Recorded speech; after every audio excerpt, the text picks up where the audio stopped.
নমস্কার, দণ্ডবোধ। আজকে অল্প সময়ের জন্য বা স্বল্প সময়ের জন্য আমি লাইভে আসলুম হঠাৎ করিয়া কাকো জানকারি না দিয়া। তো যাই হোক, এলা এই মুহূর্তে কাও নাই, পরে অবশ্যই দেখবেন লাইভটা। আর লাইভটা দেখার অনুরোধ থাকিল মোর। মই ডেসক্রিপশন দিয়ে দিচ্ছ যে কোচবিহারের সমাবেশ পঞ্চানন বর্মা ইউনিভার্সিটি যে জাতিগত একটা উস্কানি দেওয়া হয়েছিল, জাতিগত ছোট জাত হে জাত এই ধরনের, সেটার উপর ভিত্তি করিয়া আগামী 16 তারিখ কোচবিহারত যে বিক্ষোভ সমাবেশ হবে, জানো না বিক্ষোভ সমাবেশ না সমাবেশ, যাই হোক না কেন, যদি বিক্ষোভ সমাবেশ হয় তা হোক। তো সেই জায়গা এটা বিষয় নিয়ে আমি লাইভে দেখি আর কি। তো যে উদ্যোক্তার ঘর আছেন বিক্ষোভ সমাবেশের বা এই বিষয়টা কেন্দ্র করিয়ে যে সমাবেশ করবেন, সেই উদ্যোক্তার ঘরের উদ্দেশ্যে মুই কইম শান্তিপূর্ণ সহাবস্থানের নীতি নেবেন। এই সমাবেশ করে যে এমন কিছু কাজ করবেন না যাতে হিতে বিপরীত হয়, সেই দিকটায় খেয়াল রাখবেন। কারণ অতীতের থাকিয়া শিক্ষা নেবেন। রায়গঞ্জের ব্যাপারটা সবারই জানা, এই যে কালিয়াগঞ্জের ব্যাপারটা, বিক্ষোভ দেখে যে কি হল পরবর্তীতে পুলিশ প্রশাসন বাড়ির যে এনকাউন্টার করে মারলে, অনেক মানুষ গ্রাম ছাড়া হল, এলাং সেই কেজত ভুগি নেছে। তো এই ধরনের পরিস্থিতির যাতে সৃষ্টি না হয় সেদিকে অবশ্যই নজর রাখবেন। আবার ওটা যে কথা কইছে বা যে পোস্টার লাগাইছে রাজবংশী ভিসি চলবে না, তো এটার বিরুদ্ধে প্রতিবাদ করে যাইয়া সেই একই ভুল ফির তোমরাগুলো না করেন। সবসময় চেষ্টা রাখবেন সম্প্রীতি বজায় রাখার।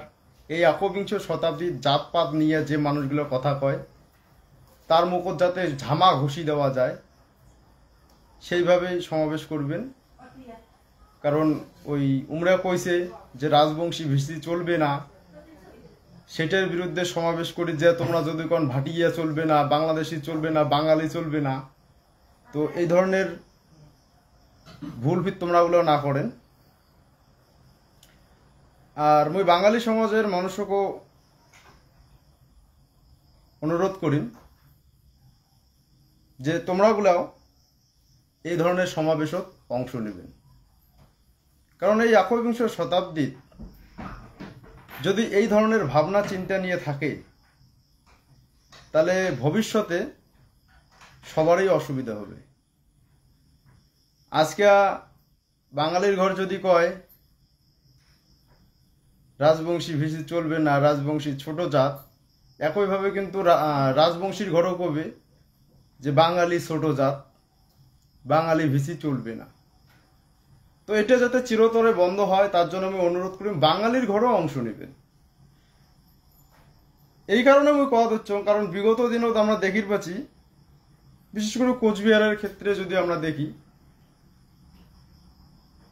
এই যে জাতিগত বিভাজন বা দ্বিজাতির যে কতগুলো সুরসুরি বা ইন্ধন যোগানো, জাতিগত বিভাজনের ইন্ধন যোগায় কিন্তু বাঙালি সম্প্রদায়ের বুদ্ধিজীবী মহল। কেমন করিয়া আমরা দেখি পাচ্ছি ভারতবর্ষের কোনো প্রান্তেই যদি কোনো মেয়ে ধর্ষিতা হয়, সেই সময় আমরা কুচবিহার শহর দেখির পাই বাঙালি বুদ্ধিজীবী মহল মৌন মিছিল করে, মোমবাতি মিছিল করে।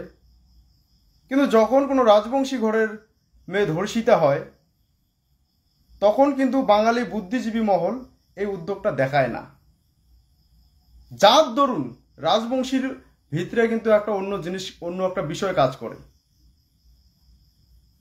তো বাঙালির ঘরকে অনুরোধ করি এই ধরনের কাকো কোলা কাকো পিটি করবেন না, তাতে কিন্তু সমস্যাটা উভয় পক্ষেরই হবে। তো এই উভয় পক্ষের সমস্যা এড়ানোর জন্য অবশ্যই একটা সম্প্রীতির পরিবেশ সৃষ্টি করার উদ্যোগ নেবেন এবং 16 তারিখ যে বিক্ষোভ মিছিলে হোক বা প্রতিবাদ মিছিলেই হোক, যাতে বাঙালির ঘরে অংশ নেয় সেটা অনুরোধ করবেন। দেখো, এটা এই যে যেটা হয়তো কবেন যে তুই কিয়া কোস, মোক কিন্তু যারা উদ্যোক্তা তাদের সাথে মোর কোনোরূপ কোনো যোগাযোগ নাই। কিন্তু হ্যাঁ, মুই চাং অন্যায়ের প্রতিবাদ হোক, আর সে প্রতিবাদটা যেন কোনো একটা শ্রেণী কেন্দ্রিক না হয়, সবার ক্ষেত্রেই হোক। যেমন বাঙালি যারা যারা বলছিল যে রাজবংশী ভিসি চলবে না, তাদের বিরুদ্ধে যেমন প্রতিবাদ হওয়া উচিত, ঠিক একইভাবে এই জায়গার কতগুলো লিডার যারা রাজবংশীদের সমবেত করে, কিছু কিছু রাজবংশী সংগঠিত করে সুশ্রীমূলক বাঙালি বিদ্বেষী কথা বলে নিজের স্বার্থ চরিতার্থ করতেছে, প্রতিবাদটা তাদের বিরুদ্ধে হওয়া উচিত, সবার বিরুদ্ধে হওয়া উচিত। তো যাই হোক, মুই এই কথাটা কওয়ার জন্য আজকে আমি স্বল্প সময়ের জন্য হঠাৎ করে লাইভত আসলাম। তো অনুরোধ থাকবে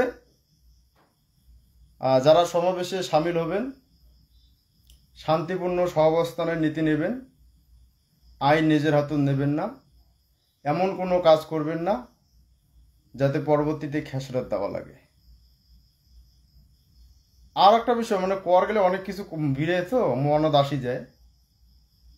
রাজবংশীর ঘরের অনেক প্রতিভা যখন কোনো একটা সাফল্যের জায়গা যায়, তখন আমরা দেখির পাই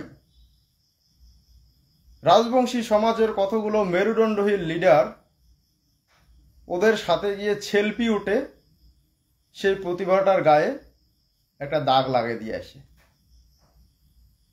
তো মুই এই ধরনের যে প্রতিভাগুলো আছে সেই প্রতিভার অভিভাবকগুলোর উদ্দেশ্যে কই যে অনেক কষ্ট করিয়া তোমরা তোমার ছাওয়া পাওয়া সেই সাফল্যের জায়গা নিয়ে গেছেন। তো এই ধরনের কোনো মেরুদণ্ডহীন লিডার, মানে রাজবংশী সমাজের কোনো মেরুদণ্ডহীন লিডার যাতে তোমার ছাবার বগলত যে সেলফি না ওঠে, কারণ এতগুণাই কিন্তু সমস্যার বীজটা বপন হয়। তো এই কাজগুলো করবেন না। আজকে আমি একটা বিষয় আমি বারবার অ্যালার্ট করছিলাম, একটা বিষয় একটা ভিডিও আমি করছিলাম, মদন মোহন ঠাকুর বাড়ির পূজা দেওয়ার প্রসঙ্গে পাটা বলি দেওয়া। মুই সেদিন কছিলুম যে পাটা বলি দিতে দুইজন মানুষ লাগে, একজন ধরাইয়া একজন বলি দেওয়াইয়া। তা সেই অনুষ্ঠানত দুইজন ইউনিভার্সিটির উপাচার্য আসি উপস্থিত হয়েছি। তো উমের দুই জঙ্গকে কাকো ধরাইয়া কাকো পাটা পাটা বলি দেওয়াইয়া বানালে শিক্ষা ক্ষেত্রে একটা নবজাগরণের সৃষ্টি হলে কয়। ওই কছিলাম এগুলা উদ্দেশ্য করিয়া কইছ। হয়তো সেদিন বিষয়গুলো খারাপ লাগছে, এটা কেমন কথা। ঠিক ঠিক ঠিক, এই জিটিও ঠিক ঠিকই দিচ্ছে। আজকে তোমরা গুলো একটা করে ভালো জায়গা যাবেন, আর রাজবংশী মেরুদণ্ডহীন নেতাগুলোর ডাকত ছাড়া দিবেন, যেটা সেটা আসি ইয়ে করবেন, তার জন্য এই সমস্যাগুলো ঘটেই। তো যাই হোক, মানে কর গেলে মেলা কিছু আসি যায়। তো অল্প সময়ের জন্য লাগবে যাচ্ছ। নমস্কার, সবাই সুস্থ থাকবেন, ভালো থাকবেন, আর বিক্ষোভ মিছিলত গেলে শান্তিপূর্ণ সহাবস্থানের নীতি নেবেন, হঠকারী কোনো কাজ করবেন না। নমস্কার।